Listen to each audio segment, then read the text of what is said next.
These are the most disturbing crimes committed by anime fans, starting with By the way, I am anime fan, so I need to know what kind of shit they are doing because most of the time there is like a CP thing. So first time I'm going to see they do shit like this now. it was March 14, 2015, and the seventh Pretty Cure film was going to have its first screening at the Shinjuku Theater. Strangely though, security at the venue was unusually tight for an anime screening, and it was all because just 2 days earlier, a 22-year-old man posted a series of tweets that put the entire staff on high alert. Pretty Cure is a franchise that has become increasingly popular in Japan and all over the world since its release. Produced by Washio Takashi, this franchise centers around a group of magical girls who are granted special powers to By the way, I have watched a lot of anime and manhwa, manga, things like that, but I have never watched this anime. fight evil forces on Earth. This might sound simple and almost childish, but Precure, as it is commonly known, is the 7th highest grossing anime film franchise in the world. And apart from this, the video game sales of Precure had earned the parent company, Bandai Namco, a shocking total of 8 billion yen over the course of 20 years. This response is mostly due to the franchise's wholesome and cute content, but 22-year-old Fumiya Otaki didn't find it healthy or cute. While studying in Nibuta, Otaki initially fell in love with anime, but things would soon take a turn for the worse. On May 12, 2015, he posted on Twitter that he had planted a bomb in the popular Shinjuku Theater, where the Precure film was going to be screened at. The tweet went something like this: "I've planted bombs around the floor of the theater. I will crash into the theater by truck and will burn the whole building down." Since there was only a day before the film's screening, the production company let the police take care of it. And after a thorough search of the theater's premises, the police department assured everyone that there was no bomb and that the pose was just a bluff. And the screening turned out to be a success, and everything went back to normal. But that was only on the surface. Behind the scenes, the police tried to find out who was behind those tweets, and finally, months later in August, they would find their culprit, who was of course none other than Otaki himself, and that was also when he revealed his motive. Otaki stated that although he was a fan of the show, the fact that the characters were so positive and happy made him incredibly jealous in real life, hence he decided to teach everyone who's associated with the show a lesson. That was the reason he put up that twisted post claiming he would bomb the theater. This case showed that even young adults can be driven to do stupid things, but in the next case we see a kid doing something similar but far more sinister. I think the mystery shrouding this is what's causing the alarm to parents. Parents are afraid, kids are afraid. Death Note is one of those anime that is popular both in and out of anime circles because of its unique plot and gripping characters. Death Note is about this guy called Light Yagami, who finds a book So now he's going to explain to me what that note is. that has the power to cause someone's death once you write their name in it. This is obviously just a fantasy, but one girl would take this idea and make it disturbingly real. It was in October 2015 when Danielle Sherris found her daughter, whom we will call Lucy, unwilling to go to her school, which was Nashua High School North in New Hampshire. When Danielle asked her why her daughter didn't want to go to school, Lucy initially stayed silent, but eventually revealed the cause. Apparently her classmate, let's call her Irene, was inspired by Death Note to keep her very own list. In this book, Irene wrote the names of 17 students whom she disliked, and beside their names wrote the way they will die in the very near future. And though it may seem like a twisted joke to some adults, for children it was disturbingly real. While no transcript of the book is actually available, the depictions of the deaths are reportedly highly detailed and unsettling. And after seeing her name at the 3rd position in the list, Lucy became genuinely scared that she'd die exactly as told. And Danielle would talk about it in a Facebook post, saying, "On Friday, the administration uncovered a list naming 17 students along with the dates, times, and the ways they would die. My daughter was on that list and went to a principal in fear, only to be told it was being handled and to return to class. The school told parents it was based on a Japanese anime and not a threat. The girl who made the list put my daughter at number 3 over a dirty look from 2nd grade. My daughter is now afraid to return to school. School often start with a list like this, and I refuse to take it lightly. I don't want Nashua to be the next Columbine, because we didn't take a death threat list seriously." And even though the school tried its best to calm the parents, it was futile. The situation became so serious that the Nashua Police Department had to intervene, and only after a thorough investigation did it become clear that it was all just a childish fantasy. Yeah, I know it is fantasy of some children to do this, and even as a joke, people do stuff like this. But for people who don't even know what anime is or what the story is, so yeah, for them this is very quite disturbing to find out like somebody has write their children name and in full detail like how she or him is going to die. and that there was no actual threat to the students. Now you might think this is the limit to stupidity, but the next fan shows how easily one can get arrested. 静岡市の静岡高校に侵入して机などを盗んだとして市内の20代の男が逮捕されました。 Love Life is about a few teenage girls who live their dreams of being idols in modern day Japan. It is very similar to Pretty Cure and has gotten super popular since its release. In 2016, the physical sales of this franchise reached a whopping 8 billion yen, making it one of the most popular franchises in Japan. But like any other popular media, Love Life 2 had its fair share of controversy. But this was not due to its content, but due to its followers. While the majority of people are normal, some individuals here and there bring all the attention to themselves by committing weird acts. Like Kohei Ohori, a 28-year-old who seemed to not have outgrown his love for the franchise, because in October 2021, he decided to act on it by going on a burglary spree when he broke into a local school and stole one long desk, an extension table, an amplifier, and a desk from a private junior high. He escaped without being caught, and after a successful attempt, he then visited a private school for girls to steal 10 items too, including uniforms. In total, he would steal 16 items from these two schools. But everything nearly went wrong because Ohori almost got caught when a police officer stopped him while he was transporting an amplifier on a bicycle. He only narrowly escaped by lying that he is on his way from playing in the basement of Shizuoka Station. The success of stealing from the first and second school made him so overconfident that he even decided to steal from a third school. This time, however, he wasn't satisfied with spending only an hour there. He actually decided to spend around 12 hours from 6 PM to 7 AM. Yeah, he need to go to a mental hospital because why the hell he is this obsessed with anime? On the school premises. Unfortunately for him, he would eventually get caught, all thanks to the residents who complained that someone was in the school even after the school hours. And on February 2022, when Ohori stood trial, the prosecuting lawyer revealed Ohori's true motive. You became deeply absorbed in Love Live Sunshine, a school-themed anime. You wanted to recreate the kind of school life you had imagined back in your student days. And that's what led you to the idea of stealing a desk from a school. But originally, you had purchased a desk online. Why did it escalate to theft? And even advocates would ask a similar question. You do know that school desks and furniture can be purchased online, right? And he would simply say, yes, but Love Life is about the real school environment. I wanted to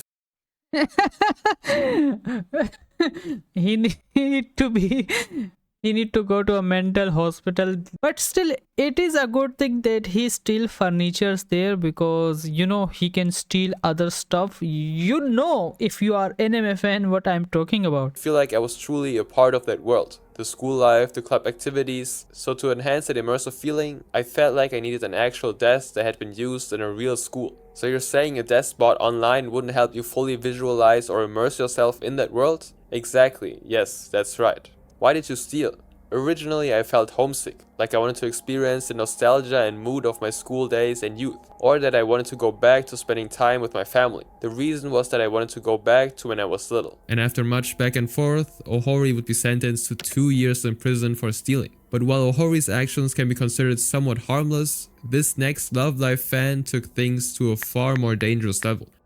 On October 23, 2015, a teenager named Tanaka shockingly posted a violent message targeting Love Live fans. He even included a chilling picture of himself, staring into the camera while brandishing a knife. And the post reads, without exception, I will kill all of this country's Love Livers with these hands. Love Livers are frauds and participate in antisocial behavior like stomping all over movie theater flyers. I will not allow such people to remain on this earth. I'll definitely kill them. Tanaka would quickly realize how foolish it was to make a public threat and reveal his identity at the same time. And the police also wasted no time in arresting and charging him with obstructing business. Now ironically, during his questioning, Tanaka confessed his love for the anime, stating that his threats stem from his hatred for how some people behave publicly. Their reactions annoyed him to the point of believing they deserved to be unalived. Now, in contrast to Tanaka, who expressed his anger on others, this next fan chose to display his passion for anime through self-harm. Este chico se enamoró de un personaje de anime, por eso hizo algo terrible. It was August 24th, 2016, when Wendy Arrones Abando and Jesus Gamboa Ramirez entered their son's room to check up on him, and what they found in his room was something no parent ever wants to see. Their son Taylor Gamboa Arrones was years old and deeply into anime and manga. Specifically, he was into an anime called Heaven's Lost Property, which centered around a teenage kid named Tomoe Sakurai, who stumbled upon an alien girl who then became his servant. While the plot could seem pretty straightforward, this anime was famous for fan service, which in anime refers to elements included in a series specifically to please the audience, often by appealing to their desires or expectations. For example, Heaven's Lost Property openly showed its alien main character in revealing clothes, and was full of dirty jokes and suggestive humor. Fan service like this is really popular in the anime community and ensures that people watch these shows and bond with the characters. Sometimes, however, this bond turns out to be too extreme, like in the case of Taylor, who developed an unusual and unsettling obsession with the alien character Ikaros. Taylor was completely smitten by her, buying caps, shirts, and action figures, and other merchandise related to her. He would even write letters to her and dream of being her master. His obsession was so complete that he seemed to have lost the ability to distinguish between a fictional character and reality. And 1 month later, on his birthday, Taylor, unable to bear her absence, would write one final letter. I feel my heart explode and my soul break and crush, being destroyed each time. My heart is crushed without hope and my body aches in internal and external pain. It hurts. It hurts so much that you writhe from the pain in your chest. I think people don't have to take anime this seriously. I have never seen people who are crazy like this.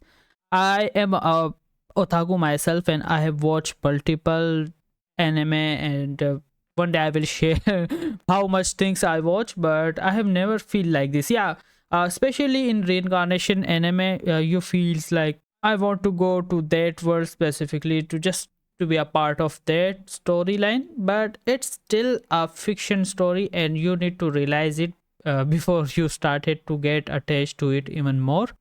You can't stop crying because you know you're unhappy that you love someone and that you can't stop suffering. I love you, Ikaros, and it hurts to know that you're not here, and I cry sometimes endlessly, and you want to escape, but you can't. I'm sad for myself. She existed for me, and what use is it to live if you can't be with the person you love so much? Truly. What's the point of working if you can't be with or go out with a person you love so much? I love it. If she were real, I would be happy. I would work only for her, and now I study for her. I want her to be real one day, to be able to tell her, marry me, Ikaros, and see how you melt into me. I believe in her. She had all the good of being human and the purity of heart.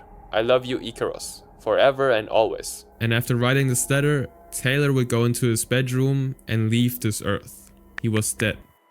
When his parents checked up on him, they found the walls covered with posters of Ikaros and discovered the letter. And they would then go on to say, we have a letter where he says that he wanted to die for love of that girl. He was delighted with Ikaros. He asked God to forgive him, to take him to be next to the girl, and if not, he was going to be at the gates of hell, be with her. My wife got up at 5 a.m., knocked on the door and didn't answer me. I looked out the window and saw him suspended with the chain, and when I took him down, he was purple. I didn't take off the chain, which he wore on his pants. And after coming to know more about the anime culture and seeing how it adversely affected their son, the parents would openly call for a ban on anime. His father would even burn all the merchandise Taylor bought. I burned all the things, shirt, cassette, pins and posters. He was in the 7th year of school. He didn't like studying. The money we gave him to eat was spent on that cartoon. He was obsessed. He thought the doll had life. We want to help many young people who are obsessed with these dolls to ignore them, and for parents to be more aware of their children. And while from their perspective this might just seem justified, their decision to call for a ban just because their son was addicted was met with ridicule on anime-related internet forums. Yeah, because come on, your son has a mental issue and you need to pay attention more to your children, what he's doing online. But they did not even do the basic of that, and now they are ready to just ban things. Specifically, this applied to gaming and other social media stuff. I have seen a lot of banning on especially mobile games like PUBG Mobile and other games where children will do stupid things and harm themselves, and then parent will be there to like write and say like, yeah, you need to ban it. But the real question is that why your children are allowed internet that much freely, and they can do stuff like that, and you're not even paying attention to them. So the whole thing, the whole narrative is the fault of the parents, not the anime, because you need to pay attention to things. Some things are not addictive, but for some people they can be addictive. Same applies to anything which people think will like not be that addictive. Kid had a screw loose and self-terminated. As unfortunate as this is, there are far worse. Since the dawn of video games, anime and other stuff that is flat out unrelated, the parents/others of said events blame everything. Fans like these blame other fans for tarnishing the image of the anime industry, but they don't realize that the bad reputation might also come from people inside the industry, like the Next Men. It came to light that the 52-year-old producer had reportedly forced the year-old girl to give him explicit photos. Manga creators often face negative stereotypes outside the anime community. Unfortunately, men like Kenya Suzuki only serve to reinforce these harmful perceptions. Suzuki is the creator of the famous manga Please Tell Me, Gaiko-chan, which was started in 2014 and ended in 2021, and the reason behind its end is a dark one. It all started when Suzuki's friend, another manga creator, Batan, tweeted out that Suzuki had been missing since December 8th, 2020. He asked everyone to spread the word and help him find his friend. And a few days later, Suzuki would be found, but Batan had no idea about the disturbing reason behind Suzuki's absence. A few days before, the police started searching Suzuki's house because they got information from customs that he had imported some illegal things from Germany. And the police subsequently found a large amount of obscene material in Suzuki's house, material that was alarming on a different level. Because By the way, the manga author, anime author are very famous for that, and I am pretty sure every single author has materials like this. I don't know why they just want to watch this kind of stuff. Why do you need it? I don't know. Maybe I have sometime heard that they need reference material, and that's why they decided to do stuff like this. But still, it is a very illogical thing to even think about. it involved explicit images of younger people, if you get what I mean. And after searching more, the Aichi Prefecture police would end up finding around 46 such magazines in Suzuki's house. And during the interrogation, Suzuki did not hesitate to tell the dark truth. He admitted that while he bought those magazines himself, it was legal when he bought them. And on top of that, he said that those magazines were imported from Germany because he desperately needed them.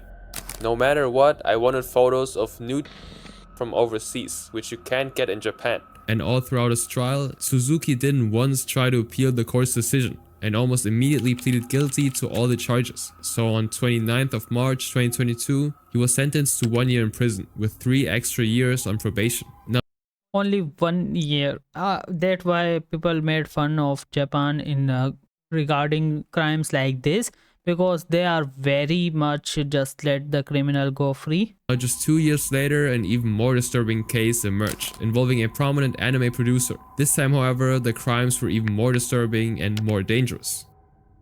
Your Name and Suzume are 2 anime films that everyone praises immensely. They both have been nominated in many film festivals all around the world. But this story would begin in 2024, when Suzume receives the Best Film Award in the Crunchyroll Award Show. But while this is happening, behind the scenes, the Japanese police are already investigating a series of incidents when they come across the name of the producer of Your Name and Suzume, Koichiro Ito, and the allegations against him turn out to be pretty disturbing. In 2021, he supposedly paid a girl a decent sum of 12,000 yen to get her to take explicit selfies and sent them to him. Following that, he also paid 2 other girls around 50,000 yen to engage in adult acts with him. But the problem was, the ages of these girls ranged from to years old. Ito, after being arrested and charged, didn't hesitate to confess the crimes, pleading guilty to 11 cases of exploitation, 9 cases of photographing inappropriate poses, 10 cases.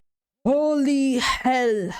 How much cases there are, and let's see how much he will be sentenced. Maybe 2 years, 3 years maximum. Cases of creating inappropriate content involving 1 case of non-consensual adult activity involving 1 case of exploitation, and possession of 5 pieces of inappropriate content involving. And the truly puzzling aspect of this is that Ito did this knowingly.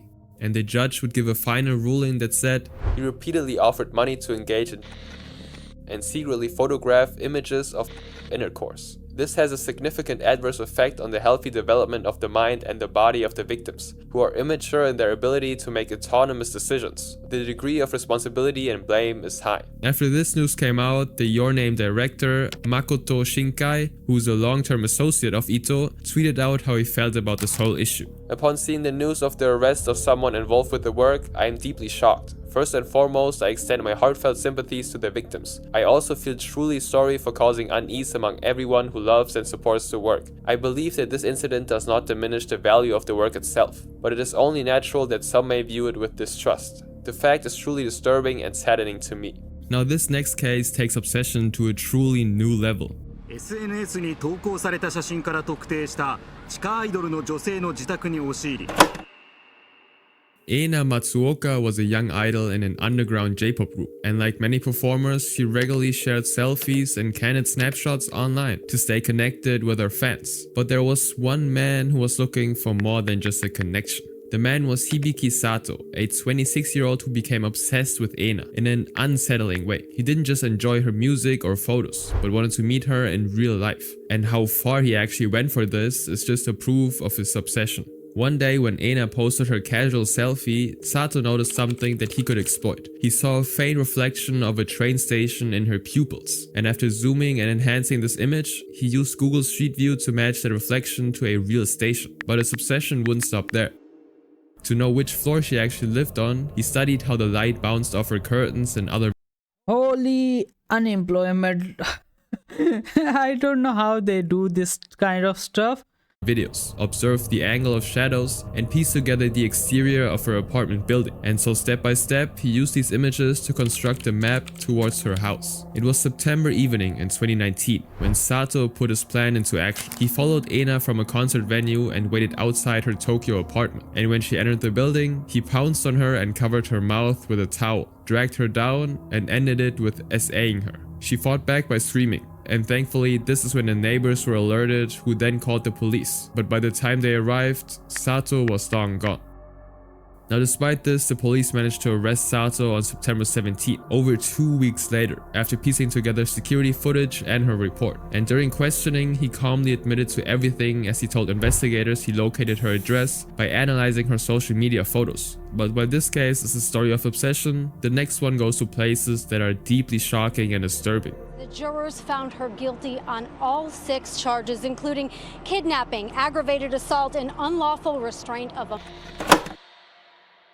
In January of 2012, 19-year-old Christina Regusters entered the Bryant Elementary School in Philadelphia to kidnap a 5-year-old girl named Jane, who came to the same daycare where she worked. To get Jane out of the school campus, Christina disguised herself as Jane's mother. She wore an outfit similar to her mother and stuffed a bag in her dress to look pregnant. Now her next task was to deceive the school officials. This turned out to be a little complicated, since the school's policy stated that a parent has to provide identity proof to take their children home. This was obviously in place for security reasons. But that day, for some reason, Rain and Lil John, Jane's teacher, would allow Christina to take the 5-year-old with her, even though Christina didn't provide any proof, and all of this was captured by the cameras. After taking Jane to her house, Christina blindfolded and did unspeakable things to the girl's body. This torture continued for about 19 hours. During this time, Christina 19 hours, fuck! To trick the girl, made sure that she changed her voice in different tones to make it seem like that many different people were actually torturing her.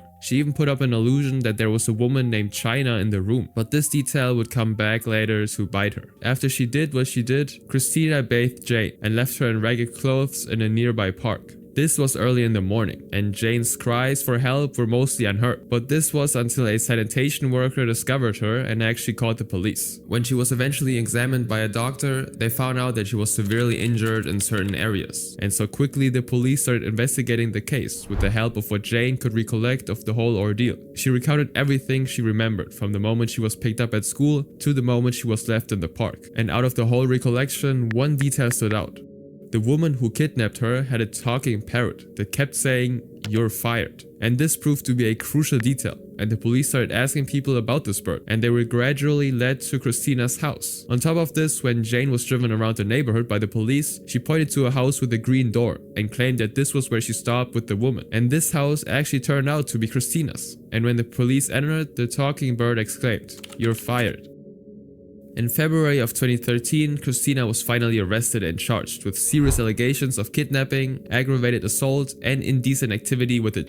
But it took almost an entire year before Christina actually appeared in the court, because the prosecution needed more time to get definite evidence that it was her who did it. And this they actually did. The first piece of evidence was regarding her name she used to trick Jane, which was China. Upon interrogating Christina's family members, it was revealed that China was her childhood nickname. Another piece of evidence they presented was Christina's search history, just before the day of the kidnapping, which included a search for a Muslim outfit, which emulated her actual mother's outfits, and tips on how to remove DNA evidence. But these would be pale in comparison to the things they found in her older search history. Christina's history was filled with searches for inappropriate and videos, and especially anime that showed being tortured in cruel and disturbing ways. The search history hinted that Christina was heavily into a genre of adult content called lolicon, which shows and early teenagers in indecent acts. These details were very important, since her defense argued that Christina wasn't the main criminal, but other men were. My client is a major participant in this affair. I think there are others who are far more responsible. But by showing this dark side of her through her search history, it was proof beyond doubt that it was only Christina all along. All of these facts turned out to be crucial.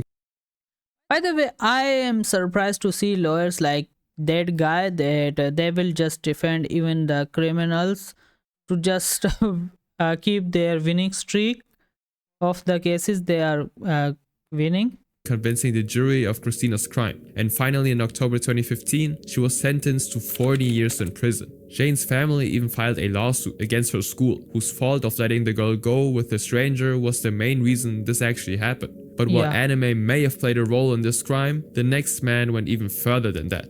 On the charge of murder, I sentence you to life imprisonment and impose a minimum period of imprisonment of 13 years. Bleach stands out as one of the most popular animes ever. Its immense popularity even inspiring a man in Auckland to commit a crime. It's 2017 in central Auckland, and a 69-year-old man named Michael Mulholland was at his home in his ground floor flat when a man named Gabriel came to his door, having just been scammed by a woman upstairs, from whom he was attempting to buy illicit materials from. But she had taken his money and fled. After Michael explained to Gabriel that he knew nothing about the woman and asked Gabriel to leave, he responded by punching him in the face, rendering him unconscious. Gabriel then proceeded to stomp on Michael's head approximately 90 times over a span of 3 minutes, and as a result of the sustained attack and blunt force trauma, the elderly man died at the scene. Police arrested Gabriel the following evening, after they watched the CCTV camera footage of the whole incident. Now the saddest part of this crime is that Michael was totally unrelated to the crime. He died simply because he was in the wrong place at the wrong time. But during his trial, Gabriel began to fabricate a story, claiming he was mentally ill and that his actions weren't in his control. Now unluckily for him, the jury didn't buy his story and he would be sentenced to life in 2018. But over the years, Gabriel would keep appealing multiple times, and the forensic psychiatrist who evaluated him revealed some very interesting details. The most important one is that Gabriel was supposedly inspired to kill Michael in that manner because he saw it in the anime Bleach. Gabriel claimed that Ichigo, the protagonist of the series, uses such a method to unalive his opponent, and so he did that too. And not only this, immediately after his arrest, Gabriel would suddenly start talking in Japanese, leaving the police confused. But it was later revealed that Gabriel wasn't actually Japanese but Korean. And after connecting these details, in 2024, the defense psychiatrist named Dr. Kavni realized that Gabriel's Japanese talk after his arrest was actually a monologue from Bleach. We have considered the video and the transcript of Mr. Yad Elohim's monologue. Dr. Kavni identifies several similarities between the video and the attack on Mr. Mulholland, and there are similarities also with Mr. Yad Elohim's monologue.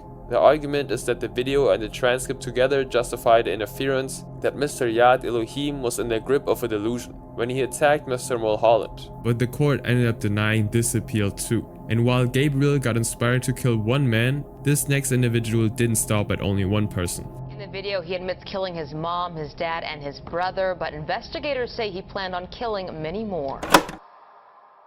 On March 12, 2012, a tragedy unfolded in the house of Trace Hessler, a popular anime reviewer. To the outside world, this seemed like an abrupt event. In reality, however, it had been always on the verge of happening. Trey was when he created his YouTube account, Lenscap Productions. His usual uploads were edgy and humorous anime reviews, which earned him the name Mr. Anime.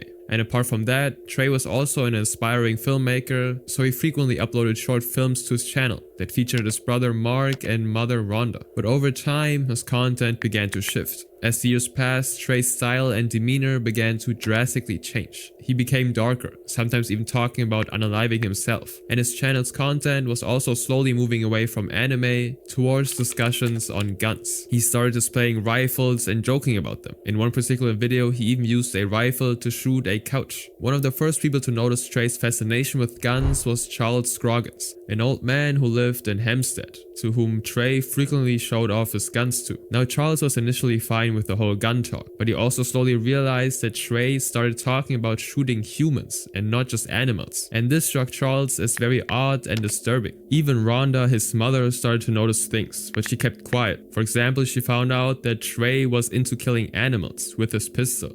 I was totally sober when I shot my cat.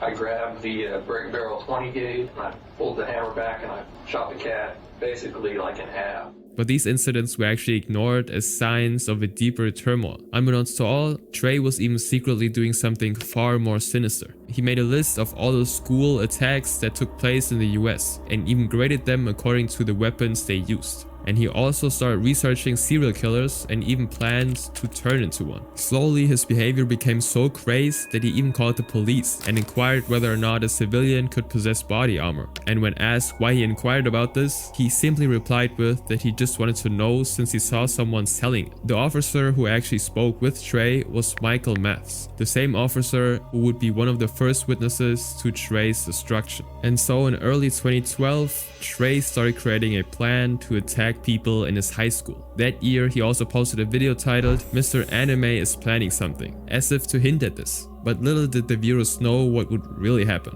On the night of March 20th, Trey drove from his Hempstead residence, where he'd moved after his grandmother passed away, to his parents' home. And after parking his Mustang in the garage, he went in the hallway and called his mother to inspect a bump on the car. This wasn't his actual intention though.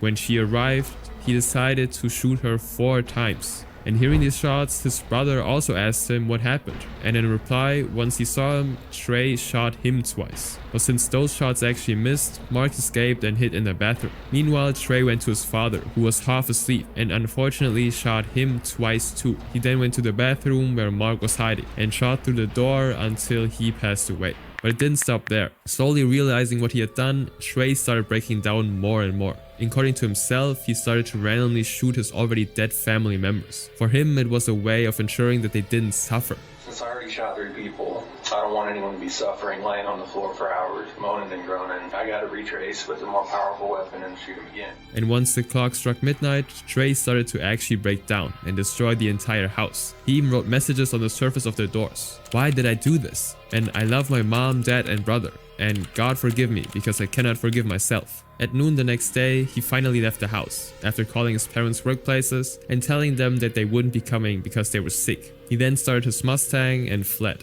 But this was hardly the end, since he then went to the place where he actually planned the attack, which was his own school. But after watching the flood of people actually coming out, Trey hesitated to actually attack. Finally deciding against it, he left the school campus to spend the night at a friend's house. Now, relatives of the Hessler family actually started to panic, as no one from the household was responding either to their calls or messages. So they eventually decided to call the police and ask them to conduct a welfare check. And when Officer Michael actually entered the Hessler house, he was horrified to find the scene of destruction laid out there. In no time, there was a police squad looking for Trey, and within hours of tracking him to his friend Casey's house, the police surrounded him from all sides. But even then, Trey almost made things violent, but decided to stop at the last moment. Now Trey's friend Casey was actually surprised by this, since he had no idea what Trey just did to his family back in his house. His surprise seemed evident in the body cam recording at the time of the arrest. Now after being arrested, Trey was interrogated regarding his motives in committing the crimes, and this was his answer. I mean, do you have any idea what set you off? There wasn't any kind of argument. I guess too much exposure to violence had built up over all the things that I had shot and all that stuff. But why them? Why your mom, your dad, and your brother? Maybe because they were the first immediate human targets in my sight. On August 2nd, 2012, Trey then pleaded guilty to all the charges and was sentenced to life in prison without any chance of parole. But while the victims were mostly adults here, it is different with the next one. 歩いていた女の子を見つけ後をつけた。家に侵入して首を絞めたと供述しているということです。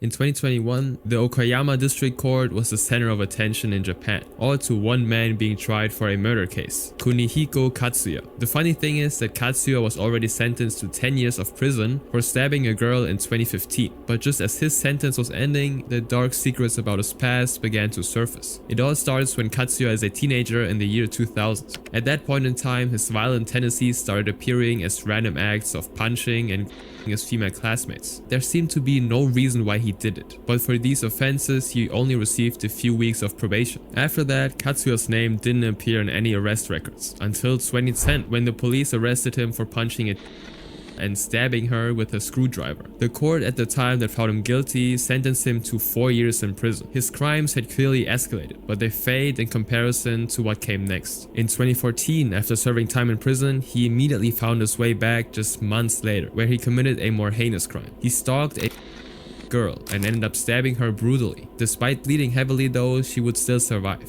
And it didn't take the police much time figuring out that Katsuya was behind all of this too. And so a few months later, he was sentenced to 10 years of prison life. And this is when his fate seems to take a turn. And to know why, we have to move to the past again. In the years between 2004 to 2007, 3 notable cases of stabbing had occurred. In the 2004 one, a named Yukiko Tsushio was stabbed by a man in Tsuyama who forcefully entered her house. But despite being rushed to the hospital, the girl died due to the nature of her injuries. Similarly, in 2006, another be stabbed while she was going back home, and this time again the stabs proved to be fatal. The police even released the CCTV footage of the suspect to the public, but this strategy failed since no one could identify the killer. And then in 2007, Suzuki Unoze was stabbed right in front of her house while returning from school, and while she was transferred to the hospital, all she could mumble were the words, "an adult and a man." But sadly, she too lost her life due to the injuries. These 3 cases were particularly notorious because the criminal remained unknown, but this was until 2017 when the police started connecting the dots. It was Katsuya who committed all 3 of the other stabbings, and surprisingly they were right on the mark, because soon enough in a letter to his mother that year, Katsuya would basically admit to those crimes. But when investigators questioned him, his answers were inconsistent. While he initially denied the allegations, his denials became less frequent over time. In a session with a psychiatrist, for example, Katsuya almost confessed to the crimes. And this is one of the psychiatrist's reports that reads, "At the time of the evaluation in 2015, the defendant's IQ was 76, and at the time it was not clear that he was mentally disabled. At the current assessment, the defendant's IQ is 70, which is below the standard of 69 for intellectual disability. The doctor also said the defendant did not have any mental disorder that would affect his legal judgment at the time of the incident, and that his personality traits could explain the entire incident."